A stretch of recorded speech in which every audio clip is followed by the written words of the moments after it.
For the sake of the story, my name's Paul. And like my name, I'm not very unique. I like cartoons, specifically The Loud House. I'm an aspiring reporter and writer. I have a car, a crappy apartment, a cushy job at a Woolies, anything I could possibly need.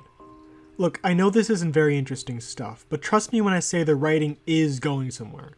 See, I've worked in retail for, I want to say a decade, but that's not the point. No, the point here is that you come across a lot of strange folks in that window of time. But the strangest guy came to my kiosk about a month ago, and I remember it like a goddamn picture book. I was just scanning items, thanking people for shopping at Woolworths, not even bothering to look at their faces. My philosophy when going to work was to never waste time with small talk. The entrance and exit is right next to me. I'd like to take advantage of that sooner rather than later. But that was until I saw a blank DVD cover slide underneath my scanner. So I look up, just about to tell the guy that just because there's no cover doesn't mean you can't pay, only to be trapped in shock and confusion. The guy managed to keep his dirty brown hair and beard relatively presentable, but his brown, torn, and dusty trench coat and pants, and his bare, dirty toes, not so much. Same story for his gaunt, downtrodden expression. "What are you looking at?" The dirty man grumbled, grimacing at me with his surprisingly pearly whites. I was just wondering if this DVD was yours or... "Give me that back!"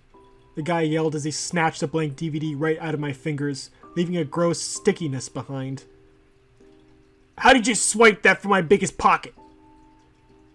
I just shot him the same perplexed glare he gave me. I don't know, dude. You're asking me? I pleaded. "Yeah, sure, sticky fingers." The man growled under his breath, making me chuckle nervously. I don't know what to tell you, man. I didn't rob you. Maybe it just fell out. "Shut up! You don't have nothing, so don't say nothing." All right, what's going on here? My manager barged in, probably getting sick of watching this commotion via camera. "That kid's got sticky fingers. Tried to swipe me prized possession." The man raised his prized possession high and mighty. Is that right? "Yeah!" The man proclaimed as my manager scanned the dirty man, head to literal toe. Well, I don't know if you skimmed over the dress code lately, but yeah, this ain't it, pal. My manager gestured over towards the dress code sign by the sliding door entrance, making his staunch demeanor evaporate into fright instantly. He stumbled for a reply, but the man managed, But this is the last place I can get stuff. Everyone else kicked me out, please." Hey, you can come back, just not like this, my manager clarified. But this is all I have." Well then, I guess you're not coming back for a long time, huh? My manager concluded, making the man sag in defeat, carrying himself out of the door, but not before shooting me one more glance, before trudging out. What a nut job, am I right? Anyways, next time you have trouble, I won't be there to fix it. Otherwise, keep up the good work, Paul. Thanks, sir. I chuckled nervously as my manager patted my back, going back on his way, leaving me to my clouded thoughts as I stared slack-jawed at the sliding door entrance. Yeah, that guy was a little nutty, but not a nut job, although I wasn't quite sure. I'm not certain even as I'm writing this, but there was one thing I was sure about. I needed this guy's story. Sir, can I go on break? Did you already have one, Paul? The manager quizzed. No. I smiled, raising my hands unsurely, making the manager purse his lips in thought for a moment. All right, if you aren't back in 30 minutes, I know, I'll be fired, sir, I dismissed, practically throwing myself out of the store. Skulking the car park, I managed to catch the strange man just about to leave. Hey! I cried, making the man turn side to side in confusion, to which I groaned in frustration. Over here! I cried out, finally catching his full attention. "You wanted me gone and now you want me back. You had your chance, sticky fingers." What? But I didn't... I just want to talk, I beckoned. The man stroked his beard for a moment before turning the corner, ushering me to follow, to which I was greeted by him lying on his back on a patch of walkway grass. "So, sticky fingers, Okay, for the last goddamn time, I didn't steal that DVD, okay? So just stop calling me that. Only if you make up for getting me kicked out. That's still your fault, though. Fine then, Paul. If you're gonna just tell me shit I already know, then you can fuck right off. I'll be out of your hair for good that way, the man bargained. I glowered in pity as I gazed down at the downtrodden man before me, who brought out a lighter but couldn't find a cigarette. So instead he pulled out his DVD case, his solemn face reflecting off the cover. You, really care about that thing, don't you? The man didn't answer, still coddling his DVD. I pulled out my phone and checked the time. Just a few more hours left. Stay here, whatever your name is. Joe. It's Joe, the man replied meekly. Oh, well, I'll come back later, Joe, I promise. I promised as I went back to work. After my shift, I kept my promise to the syllable and met Joe right where I left him, greeting me with his glum face, which lit up just barely at the sight of me standing above him. Hey, you came back!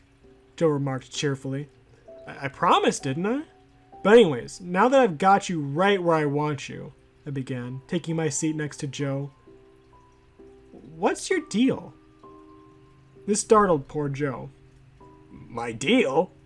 Yeah, you know, the DVD thing, your clothes, your weirdly clean teeth. Alright. Settle down, kiddo. You want my story? I nodded in elatement, making Joe chuckle. Well, you gotta do something for me first, Joe elaborated, making my elated smile dissipate into crippling worry. It's not like I could just hand out freebies here, you hear? Yeah, I hear, I grimaced. So, what's the catch? I dared to ask, already regretting everything. Could you give me a ride home? Here's where the place is, Joe said as he pulled out a mint-condition photo of where he apparently lived, placing it in my hand before patting it down. Cocking my head to the side, I noticed that it had his address and phone number on it. Consider it, my business card. Some time passed, and soon we were close to the end of our rather odorous drive. So, you're telling me you worked for Cartoon Network, but then jumped to Nick when shit hit the fan for you? No, I worked for Nickelodeon, but got the sack for being a bit too pushy with my ideas. At least that's what Chris Sackashitto told me, right before stealing my ideas next time I turned on the television. Joe lambasted, putting me in a stupor of something. Jeez, you sure you're paying attention, sticky fingers? Now make a left turn. Alright, but Chris Sackashitto? You mean Chris Stop! Joe screamed, pointing a filthy finger in my face, startling me so bad I nearly hit a roadside pole. Ratcheting my head around, I met Joe, pointing at me with his snarling face. That's not his name, Joe uttered. But I will never, under any reason, say that name that way, Joe cut off, unfazed by nearly killing us both over a name. Although Joe did see the confusion on my face clear as day, apparently, thus flipping his demeanor completely as he shone his pearly smile at me, even having the gall to laugh at me, much to my obvious chagrin. What's so funny? Sorry, it's just, I forgot to tell you why I hate that cunt's name. Well, you know, besides him stealing my ideas from me and harassing the ladies with his roguish charm. Ugh. Joe answered, making me raise an eyebrow. He stole your show? No, I said he stole me ideas. Anyways, we're here now, so what's it matter? Joe proclaims, already getting out of the car. Wait, we are? Yeah, kid, take a look outside. To his word, I stepped outside the car, but I wasn't completely sold. So, taking out his business card, I compared it to the apartment door in front of me. Turns out it was only slightly more dirty and run down than in the picture. Well, looks like we're done here. It was nice knowing you, though. Paul, was it? Whatever, keep the picture, Joe declared as he made his way up the stingy apartment steps. But wait, Joe, I want to know more. Give me a call tomorrow. I'm done with you and your fucking voice. Joe called out before slipping by into the apartment, shutting the door on me. Pretty grateful, isn't he? Well, that's what I thought too as I began storming back to my car, only for Joe to pop back out one last time, storming out into my face. On second thought, take this. I don't want you to call me tomorrow, Joe proclaimed, chucking that blank DVD cover at me, much to my shock. I picked it up, reluctantly with my hand still holding his business card. Isn't this your prized possession or something? It is! It's me best work! Supposed to be a standalone thing, but it's got some of the same characters. Like Lori, who's still the oldest, Luan and Lynn Jr. are buddies. Lana's the youngest at 6. Wait, younger than Lisa? Yeah, she's 13, same as the other 3. Anything else you want to annoy me about? Oh, and before I forget, they all got varying English accents. Supposed to come from the mother who's from London. Anyways, what else you want? Well, I don't know if you noticed, but aren't those all the ones named after his sisters? I asked, expecting Joe to not take the question so well. But instead he paused for a moment, nodding slowly in agreement. Yeah, they were named after him, huh? You know what, Paul? You just made me like the film way more, Joe remarked, deviously, with his toothy grin. I was a little creeped out, but I tried not to show it. Well, thanks. You want me to give it back afterwards? Nah, seen it too many times. However, there's a catch. You ain't allowed to redistribute it or do any pirating bullshit. Otherwise, not only you'll be fucked, but I'll be fucked 10 times harder on top. You understand, Paul? Shit, well, I should have figured as much, to be honest. This whole disclaimer Joe gave me is the reason I'm writing this story out anyways. But Joe's right. I would be fucked if I showed actual footage of what his short film was. And that's ignoring Joe's history with Nick and, Chris Sakashito. Luckily that guy is gone, but so long as Nickelodeon and Viacom are picking up his slack, I don't think the footage would last very long anyways. Great, now get out of here, kid. We're done, for real this time. Oh, and give me that photo back. What? Hey, you said I could have it! I yelped as he snatched the photo from my grasp. Changed my mind, now scram! It's dangerous to be out here on Friday night. And that was the last I ever heard of Joe before he vanished back into his apartment, leaving me with a dirty car, an even dirtier DVD case, and even more questions. But those questions could wait. I had a film to watch. Now, I obviously can't show any footage of the film, but I can show you its cover, which, as advertised, is completely blank. Nothing but the DVD inside. And all the suspense in the world, I'll try to be as lush with the descriptions as possible, as I'd rather all the time spent studying this thing not go to waste. So sorry if this retelling comes off a bit pretentious. The Black Figure, directed and produced by Joseph Kelly Hawley. Once the introductory text dissipates, we fade out of the darkness and into the view of the loud supposed proto-abode, as I'd like to call it. Not a toy or blade of grass in sight amidst the monolithic structure, resembling the newer version in shape only. The property was almost certainly untouched by anyone's hand, including Mother Nature's. Like an empty coffin. A really expensive coffin. But it wasn't abandoned, just devoid of any life is all. Well, except for one nasally posh-sounding man answering an antique rotary phone blaring from inside the house. Sitting alone, feet up on the dining room table, admiring his lavish domicile, phone line in one hand and a newspaper in the other. You've reached Dr. Bateman, sole proprietor of Bateman's Healthcare. How can I help you today? The man answered astutely as he grinned as eerily as the thin black hair was greasy.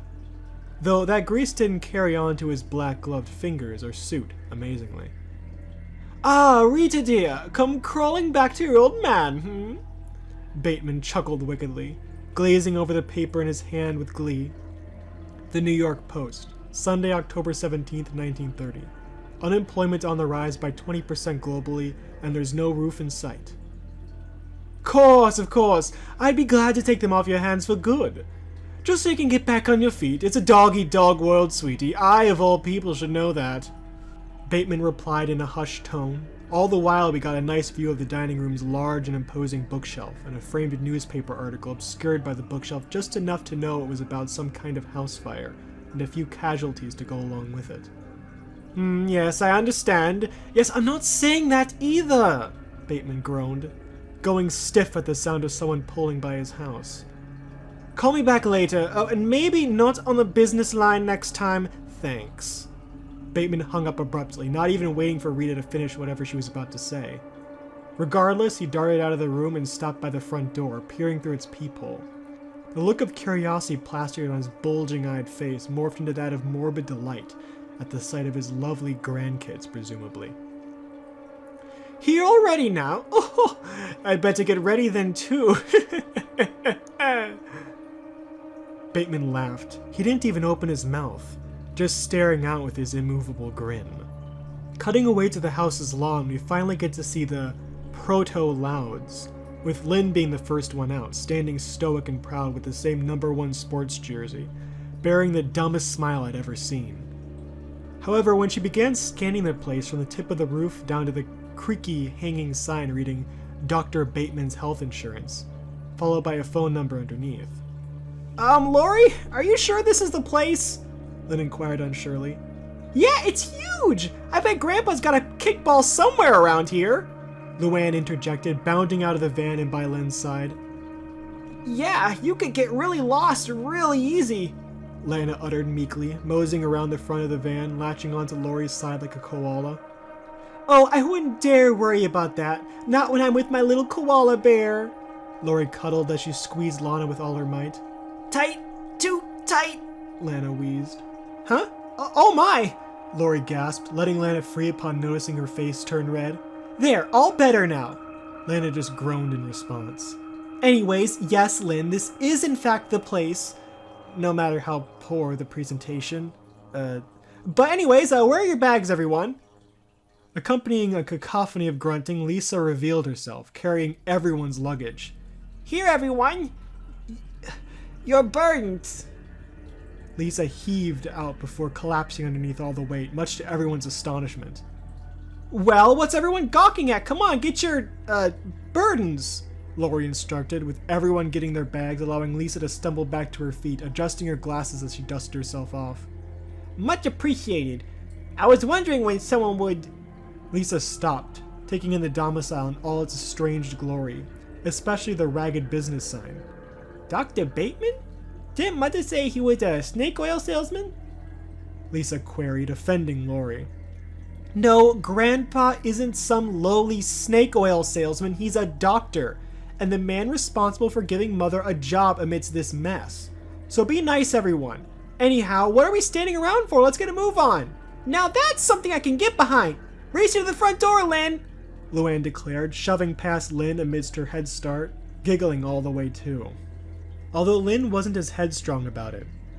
Yeah, don't wait up or anything.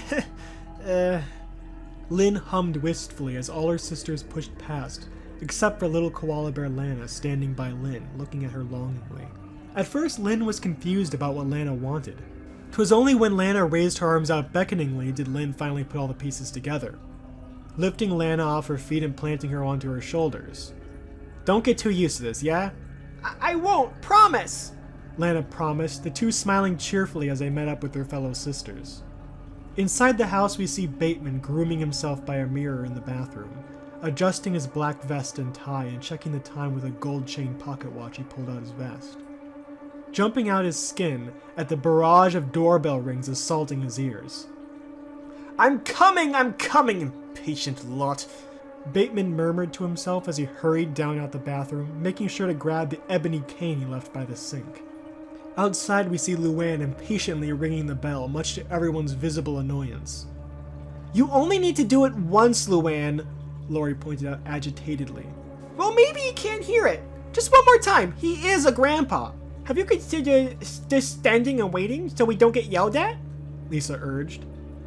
Maybe you could try hitting the door instead, Lynn suggested with a sly grin, much to Lisa and Lori's horror and Lana's entertainment. Oh no, Luann, don't you dare think about it.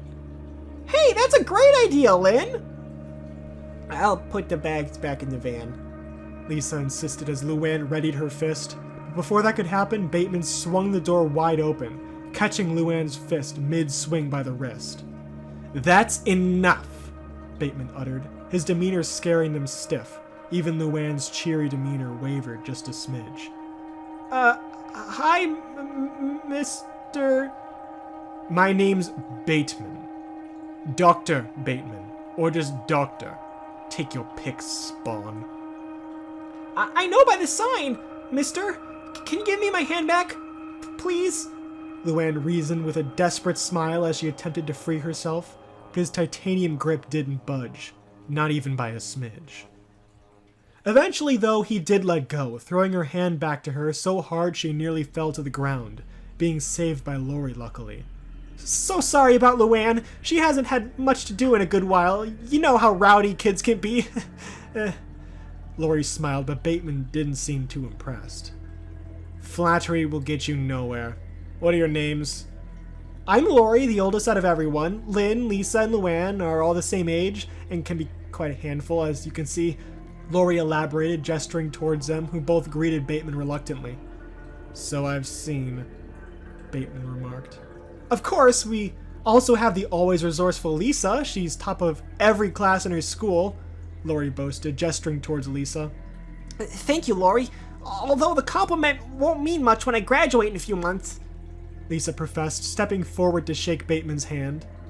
Impressive! Very impressive indeed, Bateman admitted in somewhat disbelief, but that thought didn't linger too long, as someone riding on Lynn's back caught his wandering eye.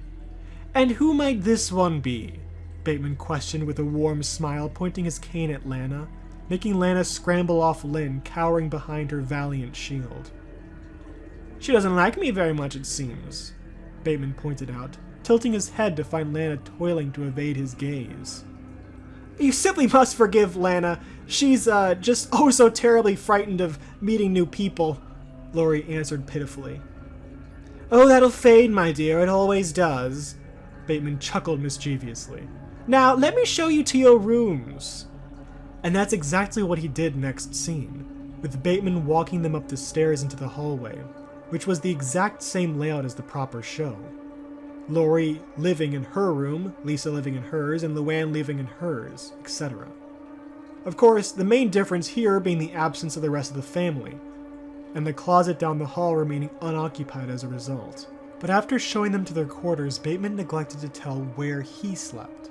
Something that everyone noticed but didn't dare ask out of fear of setting him off somehow. But they couldn't help wondering, no matter how much Bateman outright demanded them not to ask. From light to dark, night befalls Bateman Estate, where we bear witness to an empty, lifelessly dim stairway, of which the cameraman scales the stairs without missing a step, stopping at the very top where we could hear gentle yet heavy breathing, and it is not coming from any of the rooms the sisters are sleeping in. The cameraman then scampers against the wall, pressing along slowly but swiftly, all the way to Lana's room, where a gentle yellow light is emitting from underneath. The cameraman then collapses to the ground, peering underneath the door as the cameraman audibly squeezes underneath the crack to get a better look, skulking Lori reading a book while sitting by Lana huddled underneath a blanket accompanied by a yellow lamplight. When they went back upstairs, Grandma and Grandpa were up. Is everything alright? Asked Grandma. It is now, said Papa Bear. Good, said Grandpa. Let's all have some. What? Lana asked with a cheeky grin. Milk and cookies. Come on, Lana dear. Why do you have to make me read everything? Well, 'cause I like it better when you do it. Also, can I have some milk and cookies? Lana questioned, making the cameraman slip out of the crack with a sickening cacophony of slurping, darting from left to right for a way out, only to crawl up the wall and onto the ceiling, watching the door. All just in time to hear Lori say, No, Lana, look, I've given you your bedtime story, I've given you your many blankets, and... Now it's time for bed, young lady, Lori reinforced, much to Lana's despair. But what about the bedtime snack? I can't go to bed without a bedtime snack. Maybe in the morning, Lori brushed off, kissing Lana on the forehead as she turned out the lamplight. Ignorant of Lana's dismay. Pretty please. No, Lana. Good night. Pretty please with a cherry on top. I won't ask again, promise. Oh, all right, but only for my littlest koala bear. Lori relented, venturing outside the room, completely oblivious to the cameraman directly above the doorway as she tiptoed down the stairs. All while that breathing came back. Not that it ever left.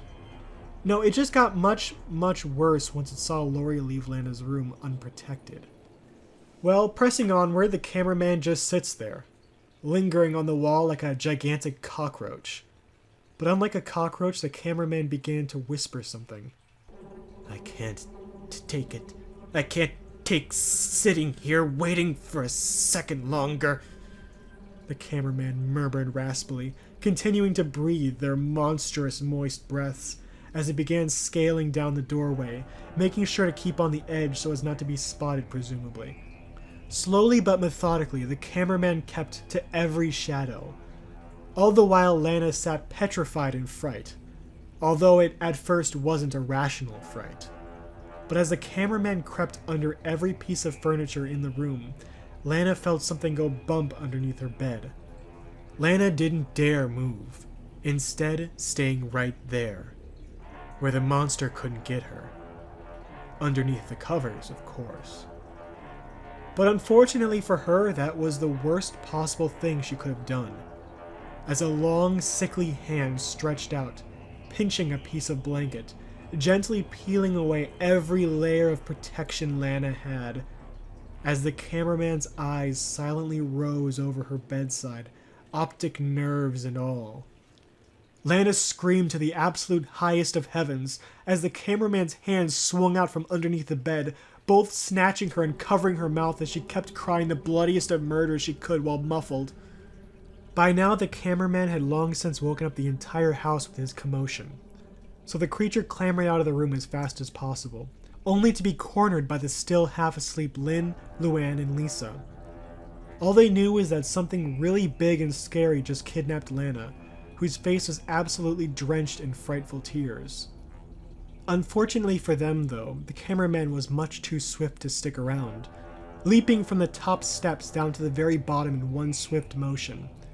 The other three sisters quickly trailing behind, the cameraman dashed through the sitting room, colliding with the beyond flabbergasted Lori, sending her flying to the edge of the dining table, smashing the table's legs in two from the force. Lori! The remaining sisters cried out, rushing to Lori's aid while the creature makes its escape behind the dining room bookshelf, disappearing. Luann cried, forgetting to raise any fingers as she kept shaking Lori to wake up. Never mind her! Lana needs us right now! Now show me where that thing is so I can pummel it into the ground! I believe it went this way, Lisa informed, pointing towards the pitch-black abyss that lay behind the bookshelf. Great! Now let's go! Lynn began, readying to plunge herself headfirst into the abyss, only to stop her. Lynn, wait! Lori hollered in fright as she caught Lynn by her ankle, tripping her over. Ow! What gives? Look, I admire your courage, sis, but you can't just rush in there. You'll be eaten alive, and then what? Lori explained, making her sag in woe. I don't know. Exactly. Now, does anyone have any ideas? Lisa, Luann? Well, a light source of some kind would be a good start, Lisa suggested. Like a flashlight? Lynn added. Why, yes, that would be perfect, provided you can find one, of course. I'll go scrounge around for one. It's gotta be in someone's bag, Lynn declared, dashing off and up the stairs. I'll try to do something too, Lisa added. Yeah, and find a weapon or something too, Luann added, humming to herself in thought, scanning the dining room and its many features. Is someone gonna help me?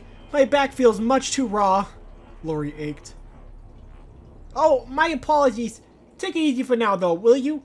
Lisa apologized as she helped Lori up, throwing her arm around Lisa, revealing to Luann the broken table leg Lori made. Thank you, Lisa. I find I can always count on you in times of trouble. Any luck in there, Luann?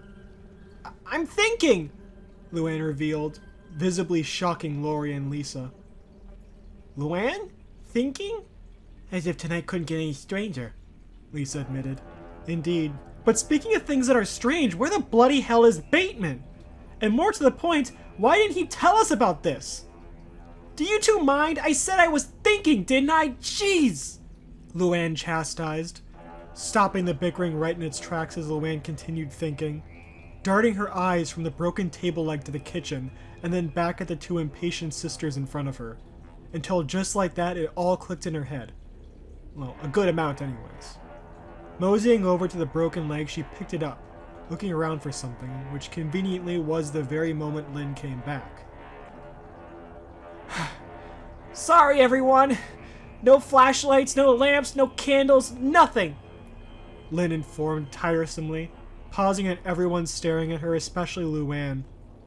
What? It's not that big of a deal there aren't any lights around, right? Luann walked right up to Lynn, broken leg in hand before raising her hand out. Give me your singlet, Luann commanded, much to Lynn's confusion. Right now? No, I want it next leap year. Yes, right now! Alright. It's my sweat you're dealing with, though, Lynn disclaimed, reaching underneath her shirt and pulling out a beyond-drenched undershirt, handing it over to Luann, who wrapped it around the top end of the broken leg, before running off into the kitchen, shoving Lisa and Lori out of the way. Ouch! Lori bellowed. Watch it, Luann! I've got a patient here! Sorry, Lori, but I need to do this! Luann dismissed, swinging her gaze left to right, landing on a hot plate seated by the kitchen sink. Bingo! Luann murmured with a smirk, rushing off towards the hot plate, turning it all the way to the maximum heat, placing Lynn's singlet on top of the hot plate's plate, resulting in a beyond abhorrent stench flooding the room as Lori, Lisa, and Lynn all came into the kitchen, with Lori and Lisa covering their nose and gagging on the sizzling sweat vapors, much to Lynn's slight offense, taking a sniff of the air herself only to reel from it too. But the gagging soon stopped, as all of a sudden the sweaty rag blazed asunder, much to Luann's pride, raising the makeshift torch high and mighty. I've made fire! Ha ha ha! Luann cackled. Well, how about that? Way to go, sis! Lynn congratulated. My thoughts exactly, although was it necessary to use Lynn's sweaty singlet? Yes it was. Now let's get some goddamn answers! Smashing. Now let's Lori howled, collapsing onto Lisa, who was able to carry the weight luckily, sitting Lori carefully onto the nearby dining chair. I think it's best if you stay here, Lori, where it's safe. What? But oh, phooey. I suppose I just slow everyone down, huh? Lori concluded glumly. I'm afraid so, Lisa reassured just as glumly. Hey, don't worry about it. We'll be right back with Lana in a pinch, right, Lynn? For sure, Lynn reassured, all of this making Lori crack a weak smile. Alright then, Godspeed everyone, Lori cheered, her hopeful demeanor vanishing as soon as everyone left. If God would be so willing anyway. If only Mother was here. She'd know what to do. And so the remaining sisters journeyed towards the maw of the abyss. Luann shone the way down, revealing it to be a secret and winding passage. Or to be more specific, a deep and dark winding stairwell, making Luann's stomach churn the longer she stared, ignoring the fact the monster could pop out at any moment's notice. Hello? Luann whimpered, her voice carrying on the stairwell all the way down. What's the holdup? It's just stairs, Lynn interrogated impatiently. I'd hate to rush you, Luann, but, what's the holdup? Well, you go first, Lynn. Here! Luann insisted, shoving the torch into Lynn's face before quickly scooting towards the very end of the line. Lynn just shrugged her shoulders, taking the plunge into the murky, winding abyss. An abyss that they thought would never end. A thought that weighed heavier as time marched, unflinching, making the trio's minds wander through bleaker and unbearable, horrible temptations of what could possibly be at the end. But none of that compared to the sudden realization that crossed Luann's mind. Hey, Lisa? Do you remember what Lori said about Bateman? About him being missing in action? Of course I remember. Why, I'd say the thought never left. Yeah, unlike Mr. Bateman, Lynn scoffed, her words taking the air right out of Lynn and Lisa's chests as if a demon had just walked right past them. Luann, sis, surely you don't mean that. Oh, don't be stupid. Who else could it be? But that's not all. It's not? Lisa stammered through her trembling breath. No. Luann paused, averting her face to the wall, bracing herself for what was next. Well, what I mean is, he is a grandpa, our grandpa, and therefore Mom's dad. So, we know that. Just spit it out. Lynn pressed anxiously. Well, that's just it. What if she's in on all this? What if she's a monster too? Just biding her time or something. I don't know. Luann! Lisa cried, darting her eyes around as she toiled for the right words. I mean, if that were true, why would she send us away? Lisa answered, with Lynn nodding anxiously in response. Yes, see? Worrying for nothing. Well, I wouldn't say that, Lynn, but for now, let's just move on, shall we? I thought you'd never ask, Lynn replied in false bravado, doing her best to fill the freshly dug hole Luann's epiphany made. Pressing forward, she could see flecks of light, and the noise from below growing louder. Lynn's brow furrowed, determination filling the hole Luann's fears dug, making Lynn speed down the hallway. Soon enough, they reached the end of the passage, an aged lumbering birchwood door, emanating a sticky amber light, shining through its iron-barred window. And through it, the noise from before became much clearer than before. Help me! Help me, please! Lana's voice rang out, simultaneously relieving the trio and terrifying them. But regardless of their fears, they knew what they needed to do. None more so than Lynn at that moment. Lynn giving her torch over to Luann as she readied to burst through the door. Expecting to make their heroic entrance and save Lana once and for all. And yes, Lana was there, sitting alone, on an unmade king-sized bed, but she was still crying profusely, her head buried into the palms of her hands. With a lantern responsible for the glow emanating outside the door hanging above Lana by a meat hook. One of many, very sharp meat hooks, hanging all around the room, around the trio's shoulder height.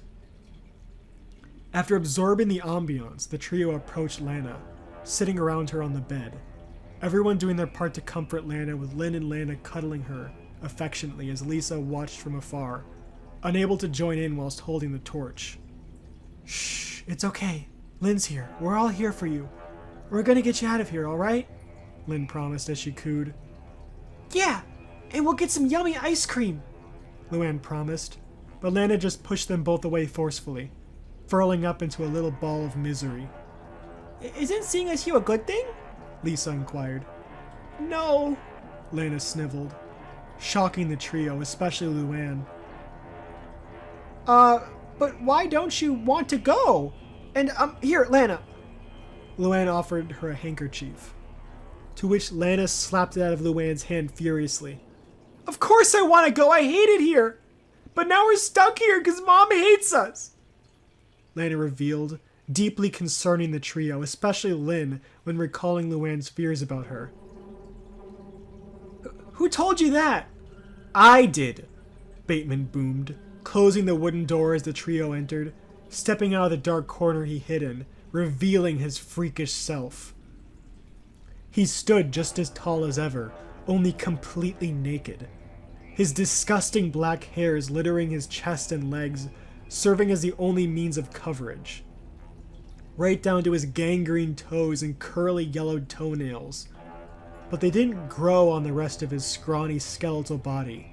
Not his arms, not his neck, just his chest, legs, and whatever else was left upon his rigid skull, housing his extended eyes, snaking and slithering in the air. Oh my, what a lovely get-together we have here, Bateman greeted, grinning a gruesome grin as he wriggled his six-fingered hands eagerly. Stay back, I say! Lisa commanded as she waved the torch in his face, all while instinctually backing further and further away alongside her fellow sisters, making Bateman chuckle darkly. Or what? Please, if anything, I'm doing your mother a favor, you know, Bateman began, making Lisa pause. A favor? Yes, a favor. Ever since Lori came, I knew your mother would get greedy, and that I would have to deal with her consequences. Consequences? We're not consequences, Lisa detested. Yeah, she raised Lori just fine like the rest of us, Lynn added ferociously. And she loves us all very much, yeah, Luann also added, though a bit reluctantly. At first, but once all her money dried up, she didn't know what to do with you lot. So on she goes, crawling back to me. Do you see what I'm getting at here? Bateman further elaborated as he drew closer, his revelation shocking Lynn and Lisa to their soft, supple cores. That's preposterous! She wouldn't do that, never! Lisa denied, backing further and further away with Bateman drawing ever nearer, gating them into a corner. Oh, come on, do I have to spell it out now? You're all tumors and I'm a doctor. And your mother wanted an operation to have all the tumors removed. Do you miserable wretched rats understand? Give me the torch, Lisa, Lynn whispered, to which Lisa obliged, as Bateman pressed onwards, too wrapped up in himself to notice the sudden exchange. I could prove it, too. I could prove to all of you that your own matron left you here to die. No, Lana can tell everyone. Can't you, little tasty koala bear?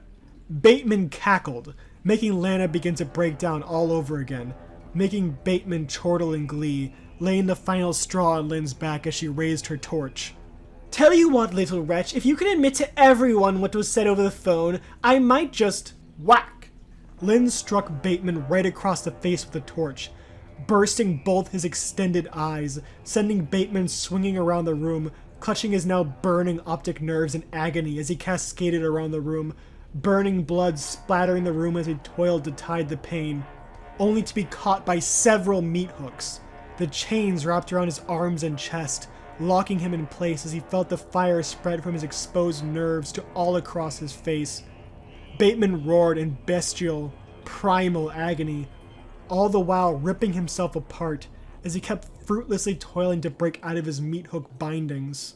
All the while the group just watched, except for Lana, who had her eyes covered by Luann, smitten by the spectacle of it all as Bateman writhed, watching the fire completely engulf his skinless head, and then eventually the rest of his hairy, pale body, spittles of both burning and fresh blood spattering all over the room.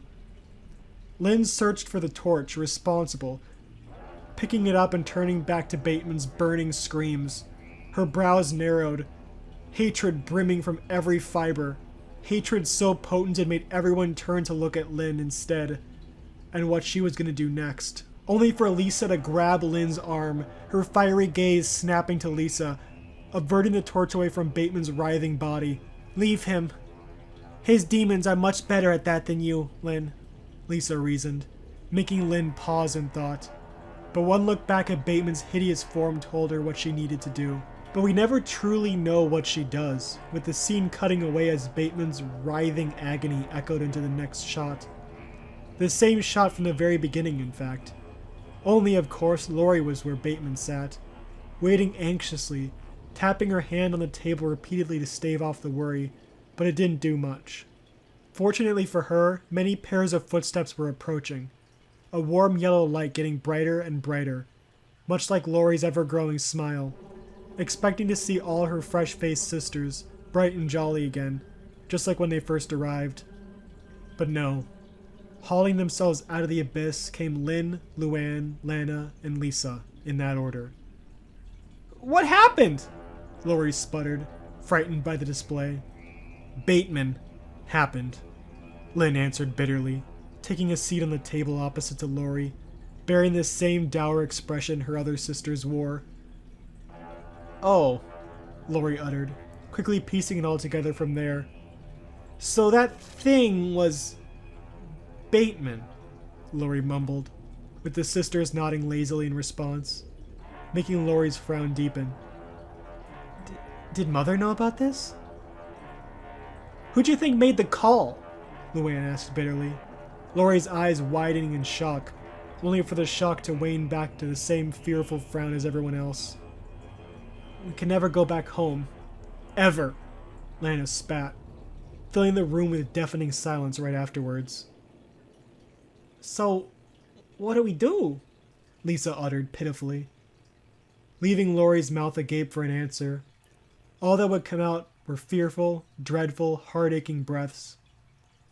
The final few words spoken came off as a final shot. The same shot the short began on, only accompanied by nothing but screaming silence.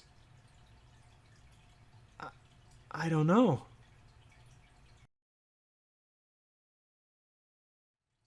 Alright, so that was The Black Figure. And doing the commentary now after the video. Normally with these like viewer submitted like wiki creepypastas, I would have done, you know, I would have given commentary throughout the reading. But I thought I'd give this one the full creepypasta narration video treatment. And, you know, just save all my talking until the end. For starters, I kind of want to say a few things about the overall commentary that I did. As you'll probably notice, well, you might have, early on in the story, Joe makes a remark about everyone having British accents, and I didn't give any. The only person I gave a British accent was Bateman, and for that character, I tried to sound like what was his name, Luke Wright from The Letter. I don't know if you get that reference, but I was kind of trying to go for that voice. I don't know how well I did. But for everyone else, I was trying to at least kind of go for their actual character voices. I watched like a few clips of Loud House stuff to try to get a basic idea of what they sound like. And as you could probably notice, the only one that actually kind of had a unique voice ended up being Lisa. And well, I tried to do the I tried to capture like the kind of lispy like braces kind of nerd voice. It kind of just sounded like Emma Cartman if he got hit in the head with a brick. So yeah, that was probably really fucking annoying. I'm sorry about that. I tried. I wasn't sure how to do it, but yeah, hopefully that wasn't too annoying. I kept forgetting the characters' names, like who is who. So I have like a little cheat sheet here that has like descriptions of what all the characters are. So as for the overall story, I thought it was, it's pretty good for a creepypasta, like a lost episode thing.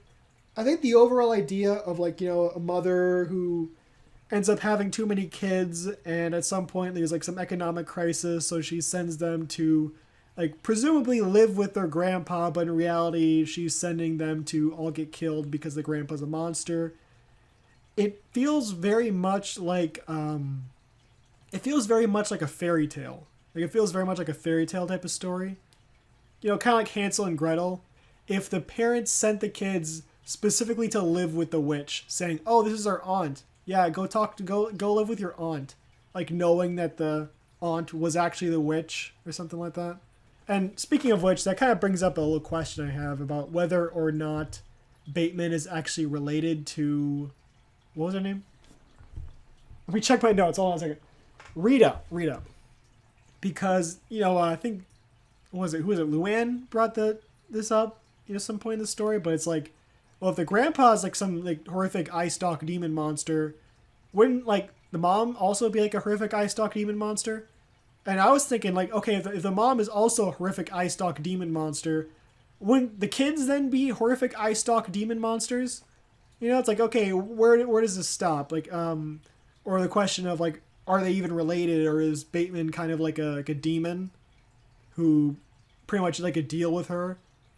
Maybe one of those stories where it's like she couldn't have kids and she did a deal with a demon to have like Laurie, and then she wanted more kids and eventually it became too much. So it's kind of like, it would be like that there's not really anything going for that. It's just kind of me like completely making an assumption out of nothing. But if he is like a demon, that wouldn't necessarily explain why he's also like a health insurance like doctor guy. There's kind of the thing about the kids are tumors and he's removing them, but I don't know, maybe it's like he's actually like a demon and the whole thing's a front, or is it like he is actually maybe he's the one who did a deal with the devil and that's why he's a monster, is because like maybe he was poor and then he did a deal with a demon or something like that, and that turned him into a monster. It's kind of hard to say. There's not really a whole. There's probably like a reasoning behind it. I would assume so, but it's kind of hard to. There's not really a whole lot of story details to go on in terms of concrete answers. Now, part of me almost wonders if the story would benefit from having the grandfather, from having Bateman not be a monster, because him being like a demon raises a lot of questions, and none of them really get answered, at least not directly and not obviously. There are some theories that can be drawn from it. Like, I think there's about like 3 of them that I can think of. The first one being taking everything at face value. Bateman is just a horrific eye stalk demon, and Rita is also a horrific eye stalk demon, and all of the kids are probably also horrific eye stalk demons. Though at that point, it's just kind of like a weird detail that just kind of slapped on, because at that point, them being eye stalk demons doesn't really matter. So I don't know if I agree with that theory. I already went over these other 2, but the second one would be that Rita made a deal with the devil being Mr. Bateman, and pretty much she asked for kids, he gave them to her, and maybe he had something to do with the economic crisis that ended up happening, to kind of make her realize that she couldn't feed all of her kids, so she had to give them up, and kind of like a kind of like how a lot of like Faustian bargain or like kind of genie stories go, where it's like someone makes a wish and eventually the demon or genie or whatever twists it to make them not want it anymore. And in that case, it would end with the demon getting a whole bunch of like child sacrifices and stuff like that. And so that could kind of make sense. And the third theory would be that Rita is Bateman's daughter, but at some point Bateman did a deal with the devil and he got all this wealth, but he became a monster. And that was her, like, kind of like giving her kids away to this monster. At that point, it's just kind of face value of just, he's a monster, she gave the kids away. A lot of that stuff, it's a lot more straightforward and a lot more, like, it still has the exact same, like, storyline, just a lot less, like confusion if it's just Bateman is a human and she had too many kids, he's evil, she is just giving all her kids away to this guy who's probably like gonna like kill all the kids and like harvest their organs and like sell them on the black market or something like that. Where it's like, holy shit, that's like sometimes like a little bit of grounding can make things a bit scarier than if you try to throw in a supernatural element, especially when there's not really a core like reasoning behind it. Because at the moment we just have Bateman is scary and he's a monster and we don't know why and we don't know how. Part of me also wonders if this might be kind of like might tie into some of the other stories like in the palm of his hand. It might tie into some kind of like an extended universe, and in that case I can't really comment on it too much, but that's kind of my thoughts on that part of the story. I do think a lot of the horror of the story comes from the contrast between the cartoonish, like childish innocence of the characters and how they act, compared with the genuinely tragic reality of the story. Because at its core, you have a story about a mother who can't take care of her kids, who decides that it's either she keeps her kids and they all probably die, or she sends her kids off to somewhere and they get taken care of, permanently, and she gets to live just fine. She gets to live on, and she doesn't have to see them suffer. They can pass away where she doesn't have to worry about them, which is very selfish and evil. But it's not necessarily out of the bounds of believability for someone to do. Like, it's possible for someone to actually go that far and to sacrifice their own kids because they don't want to suffer themselves. And they don't want to see their kids suffer either, but you know what I mean. And if you take out Bateman, just kind of being like a demon who's just, killing kids because he's evil, you have a character who is like, yes, he's like a psychopath, he's a sadist and all that.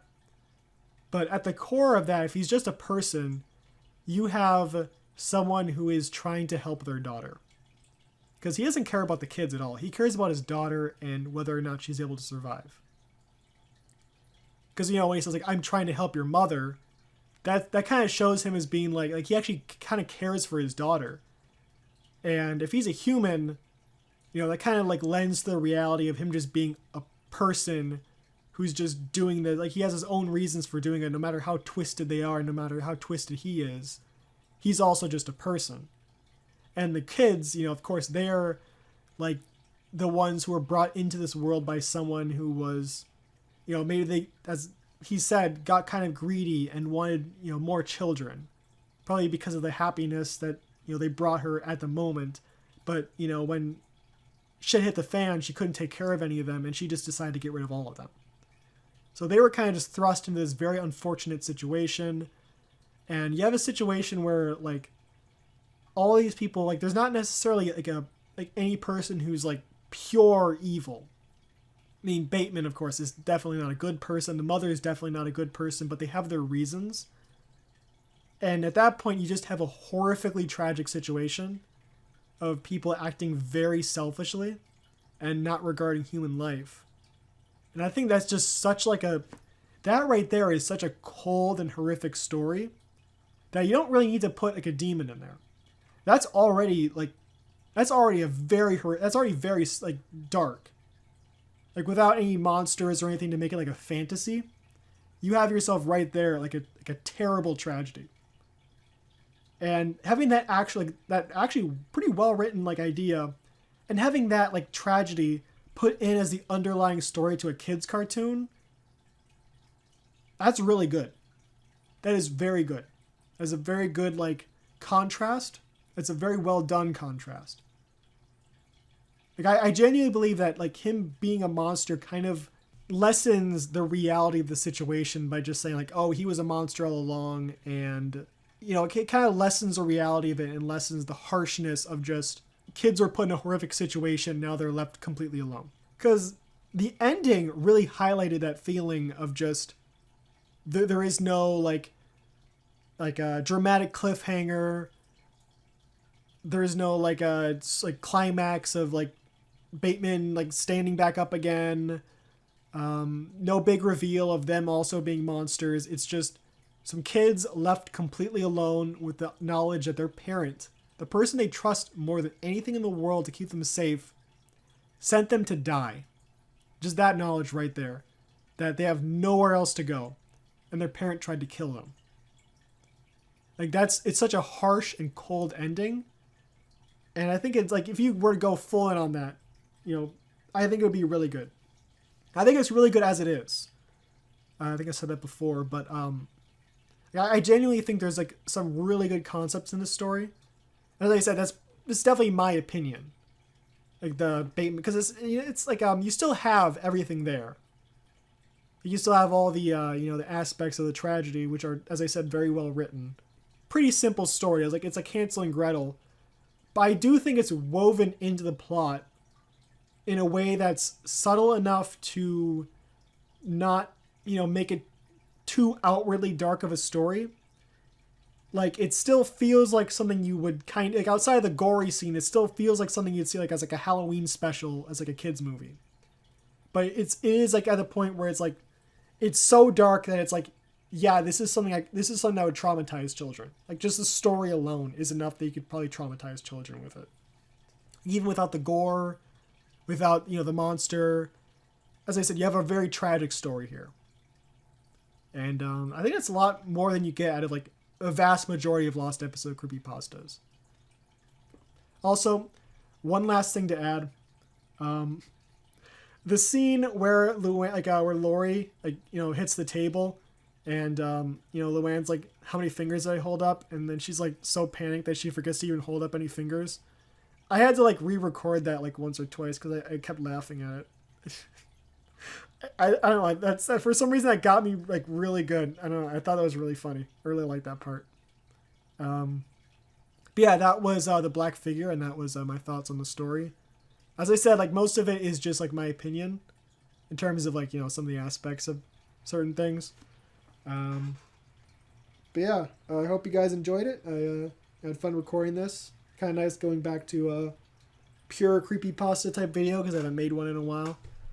So I guess I'll see you guys in whatever video comes next because I know just as well as you do. I have no idea what I'm going to do next.